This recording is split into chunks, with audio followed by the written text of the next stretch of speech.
Thank you very much, General. And some of the questions I'll ask the colleagues to answer. The first question was around assessing the mental and physical state of applicants. I do not believe that the GFO or an ordinary police person would have that capacity, and this is why I then said we would like to engage in this regard to look at whether there should not be a clause or regulation that requires that we get some certificate, because this requires an expert, a medical person or somebody else to be able to tell us whether this person is fit mentally and physically to receive that type of thing. When you apply for jobs, normally they would say, give us your health report. They require you to go to a doctor to do other things. We believe it's an area that we should talk about and look at whether something has to be done in this space, and that's in the perspective in which I was talking about this matter. The second question was around firearms that are submitted under the amnesty clause or environment, the safekeeping. If they're submitted to us, we have a responsibility to keep them safe. It is the responsibility of the police, who are the collectors of these firearms, to keep them safe. To the extent that there are glitches and breaches, it is a matter that we as the police must manage and ensure that we get on top of that matter. But it is our responsibility. The licensing, the other question was around licensing an individual versus licensing a firearm. I think it's a little bit of a paradox, because if you look at the firearm as an asset and you look at the car as an asset, part of what the car manufacturers have done, they give a car a life. You know, through the VIN numbers and all those things, it must be born, it must come to an end. And I think because of the crucial aspect of this instrument and the damage it can cause to life, it must still also have that identity that we're able to track from beginning to end. And that must be harmonized and be blended with the, what we call it, with the licensing of an individual. So I think that's a discussion that should take place, to say, is it an either or a both? And listening to the question that was asked, I would say we need to dialogue, but my very limited, ill-informed sense tells me that it should be a both. Okay.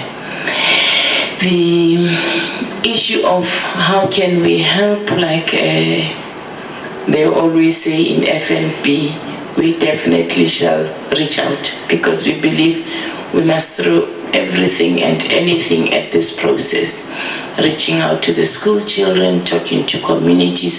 So anything that can make a contribution towards this process of dealing and managing firearms in our country, we will embrace, and we will take you up on the offer and engage and look at what we can do to work together to ensure that we make South Africa a better place, and a place that can, you know, understand how to be a gun-friendly society. The other question was about abuse of firearms by members of SAP and the public, and the question was, what do we do? From a SAP's point of view, this is why we have, we have the commanders. If they notice behavior that is untoward in a particular member, maybe being moody, being snappy, or the wife comes and reports unsavory behavior of the member, it is the duty of the commander and the station commander and the immediate board to ensure that the first thing they do is to report and remove the firearm from the member, because the member could be in a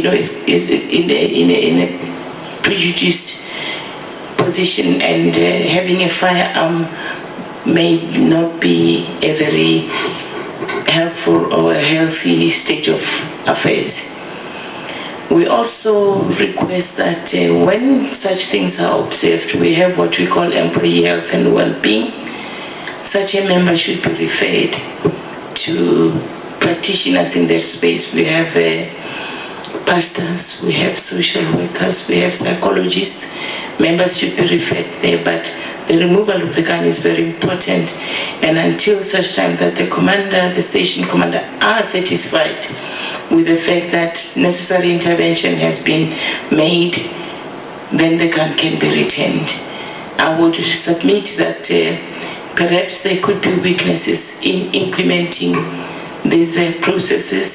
We need to keep this process of teaching, keeping awareness of commanders, colleagues around this matter very, very, very sharpened, so that the abuse of firearms, the homicides, the femicides can be reduced. We track also the femicides and the homicides, because it's important for us to check whether we're making progress or not making progress in managing our members' use of these firearms for these illicit activities of shooting others at home.